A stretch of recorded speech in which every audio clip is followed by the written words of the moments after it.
According to the official Clojure docs, the REPL is a user interface to your program. Clojure is a hosted language. In our case, Clojure script is hosted on JavaScript.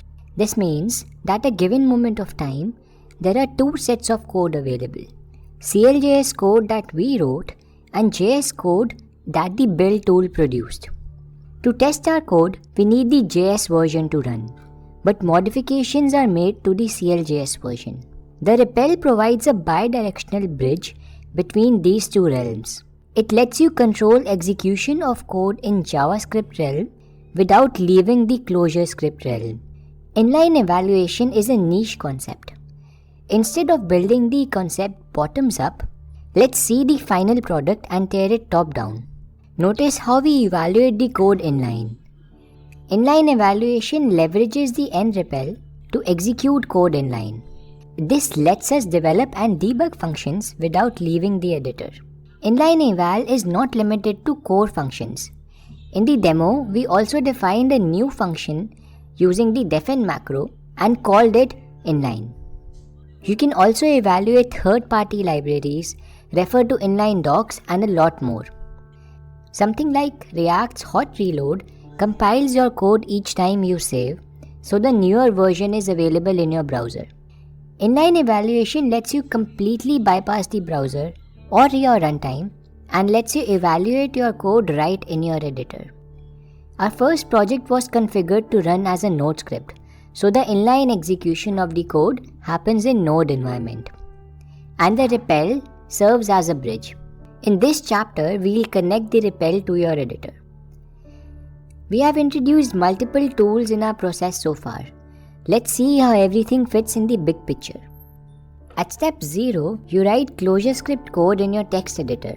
We already have the source for first project. Shadow Watch converts your CLJS code to valid JavaScript. You can execute a command that will run JS code in Node environment as we did earlier, and the Node runtime executes the code and doesn't exit while Shadow is in watch mode. The Node script did not exit because the REPL needs this runtime for inline evaluation. The REPL is the bridge between CLJS source and the runtime.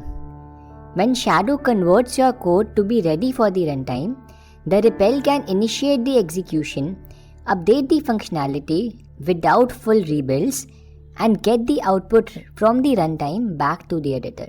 This is why the REPL is a user interface for your program.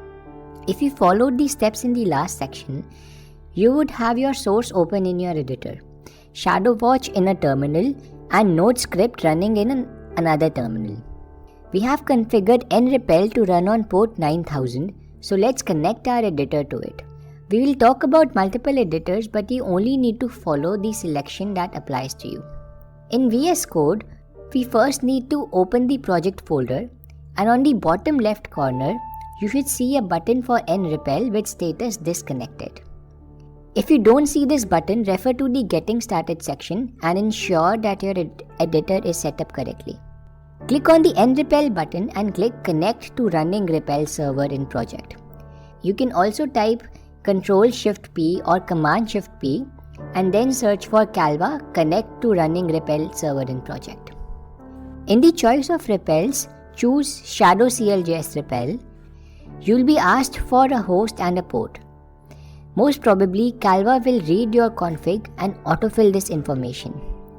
If that doesn't happen, enter localhost 9000. We configured this port for REPL in Shadow config. And in the choice of builds, choose script.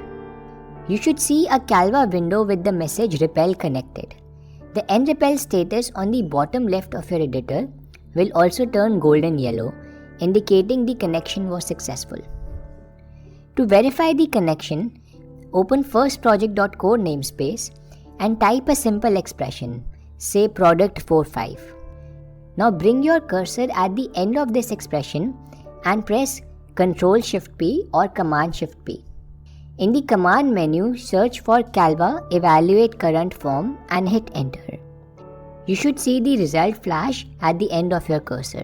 Next, try and print a message to your runtime, i.e. the Node script running in the terminal.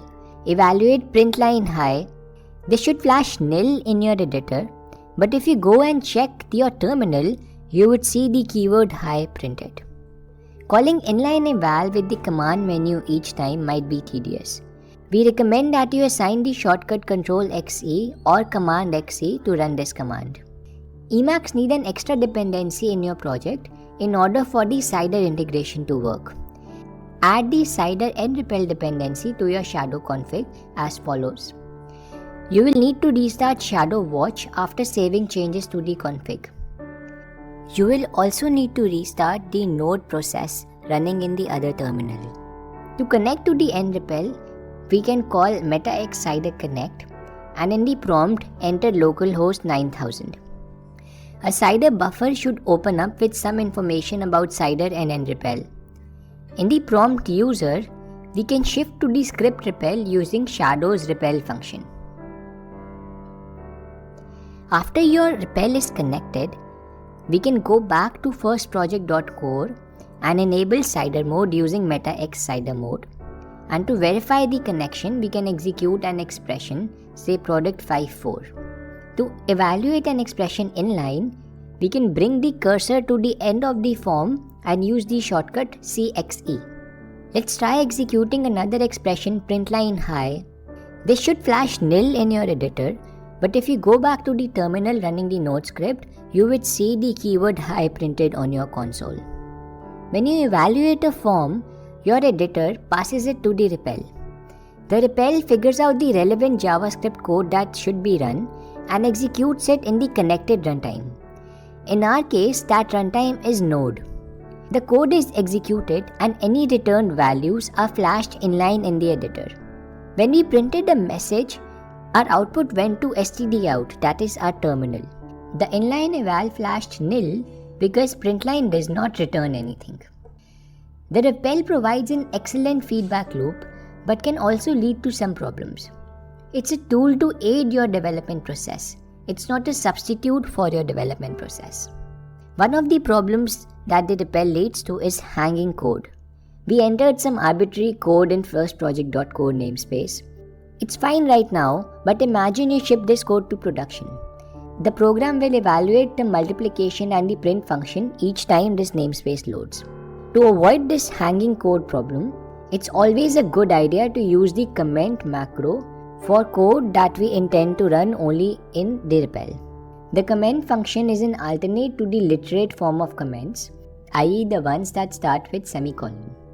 This type of comment that holds code to be run exclusively at development time is also known as a rich comment. You can make progress in the REPL, but at the end of the day, your program needs to run somewhere else.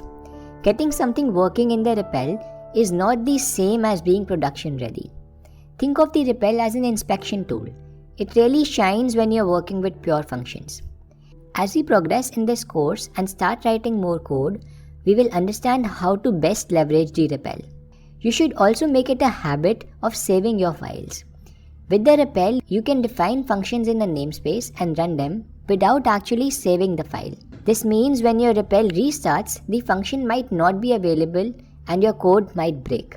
You might have noticed the slow startup time and the added burden of connecting to NREPL. It's a common practice in Clojure world to never kill the watch process and the REPL session. This way, whenever you sit down to work, your toolkit will be ready. In this chapter, we learnt about the REPL and how to evaluate code inline. We built a mental model for REPL and studied some of its advantages and shortcomings.